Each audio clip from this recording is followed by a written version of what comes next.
नमस्कार दोस्तों, आज हम लेके आए एक नई वीडियो 12th क्लास स्वतंत्र भारत में राजनीति भाग 1 पाठ 1 राष्ट्र निर्माण की चुनौतियाँ। ये वीडियो आपके लिए बड़ी यूजफुल होगी। तो सबसे पहले हम बात करते हैं 14 और 15 अगस्त 1947 की मध्य यात्री को हिंदुस्तान आज़ाद हुआ। संविधान सभा के विशेष सत्र में प्रथम प्रधानमंत्री जवाहरलाल नेहरू ने भाग्यवधू से चीर प्रतिशत भेंट या ट्रस्ट विद डेस्टिनी के नाम से भाषण दिया। ये बहुत इंपॉर्टेंट है कि उन्होंने भाषण दिया, किस नाम से जाना गया, ट्रस्ट विद डेस्टिनी या भाग्यवधू से चीर प्रतिशत भेंट। ये इंपॉर्टेंट है दोस्तों, इसको जरूर ध्यान रखें। 15 अगस्त को हिंदुस्तान आज़ाद हुआ। आज़ादी की लड़ाई के समय दो बातों पर सबकी सहमति थी। एक, आज़ादी के बाद देश का जो शासन है लोकतांत्रिक पद्धति से चला जाएगा। दूसरा, सरकार समाज के सभी वर्गों के लिए कार्य करेगी और सबका कल्याण करेगी, गरीबी दूर हटाएगी। नए राष्ट्र की चुनौतियाँ, मुख्य तौर पर भारत के सामने 3 तरह की चुनौतियाँ थी। नंबर 1, एकता और अखंडता की चुनौती। भारत अपने आकार और विविधता में किसी महादेश के बराबर था। यहाँ विभिन्न प्रकार के भाषा, संस्कृति, धर्म के लोग रहते थे। सभी को एकजुट करना बड़ा मुश्किल था। दूसरा, लोकतंत्र की स्थापना। भारत में संसदीय शासन व्यवस्था और प्रत्येक नागरिक को मौलिक अधिकार और मतदान का अधिकार दिया। तीसरा, समानता पर आधारित विकास की चुनौती। एक ऐसा विकास जिसमें संपूर्ण समाज का कल्याण हो। तो ये 3 चुनौती मेन थी, एकता की, लोकतंत्र की और विकास की। तो इनको याद रखना दोस्तों, बहुत इंपॉर्टेंट क्वेश्चन है। इसके अलावा भारत का विभाजन हुआ।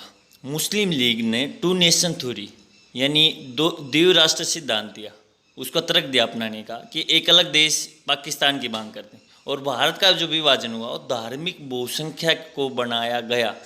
इसके अलावा भारत के विभाजन में कई प्रकार की समस्या उत्पन्न होगी। सबसे नंबर 1, मुसलमानों की जनसंख्या के आधार पर पाकिस्तान को 2 इलाके शामिल करने होंगे, एक पूर्वी पाकिस्तान, एक पश्चिमी पाकिस्तान। मुस्लिम बहुल प्रत्येक इलाका पाकिस्तान में जाने को राजी नहीं था। सीमा प्रांत के नेता खान अब्दुल गफ्फार खान, जिन्हें सीमांत गांधी के नाम से भी जाना जाता था, वो 2 नेशन थ्योरी के एकदम खिलाफ थे। इसके अलावा दोनों तरफ के अल्पसंख्यक वर्ग बड़ी दुविधा में थे, उनका क्या होगा, वो किस देश के नागरिक होंगे। खान अब्दुल गफ्फार खान एकमात्र ऐसे पाकिस्तानी हैं जिनको भारत के सर्वोच्च नागरिक पुरस्कार भारत रत्न से सम्मानित किया गया। इनको 1987 में भारत रत्न पुरस्कार दिया गया। इसके अलावा भारत विभाजन की समस्याएं। भारत विभाजन की योजना में ये नहीं बताया गया दोनों भागों से अल्पसंख्यकों का विस्थापन होगा, इसलिए हिंदू मुस्लिम दंगे भी हुए, अफरा तफरी मची। रजवाड़े और देसी रियासतों का भारत में विलय। भारत में देसी रियासतों की संख्या लगभग 565 थी और इनको शामिल करने में सबसे महत्वपूर्ण जो भूमिका निभाई वो थे भारत के लौह पुरुष सरदार वल्लभ भाई पटेल, जो प्रथम उप प्रधानमंत्री भी थे, प्रथम गृह मंत्री भी थे, प्रथम सूचना प्रसार मंत्री भी थे। इन्होंने अधिकतर रजवाड़ों को भारतीय संघ में शामिल करने के लिए राजी कर दिया।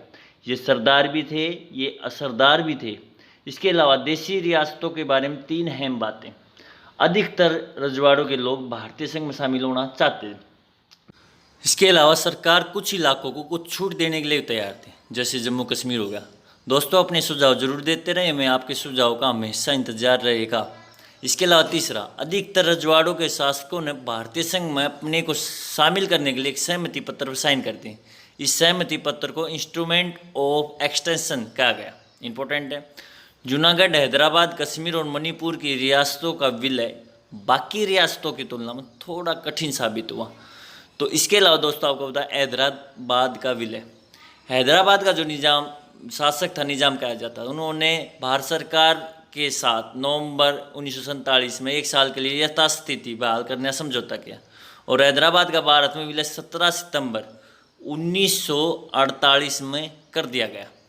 निजाम का रजाकार अर्ध सैनिक कांग्रेस पार्टी हैदराबाद कांग्रेस के नेतृत्व में किसानों और महिलाओं ने निजाम के खिलाफ आंदोलन शुरू कर दिए।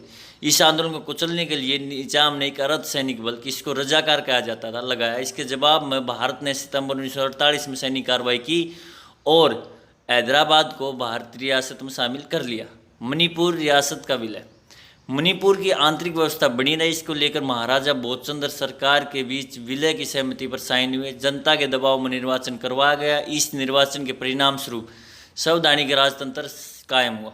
मणिपुर भारत का ऐसा राज्य है जहाँ पर सार्वभौमिक वस्तु मताधिकार के सिद्धांत को अपनाकर जून 1948 में चुनाव कराए गए।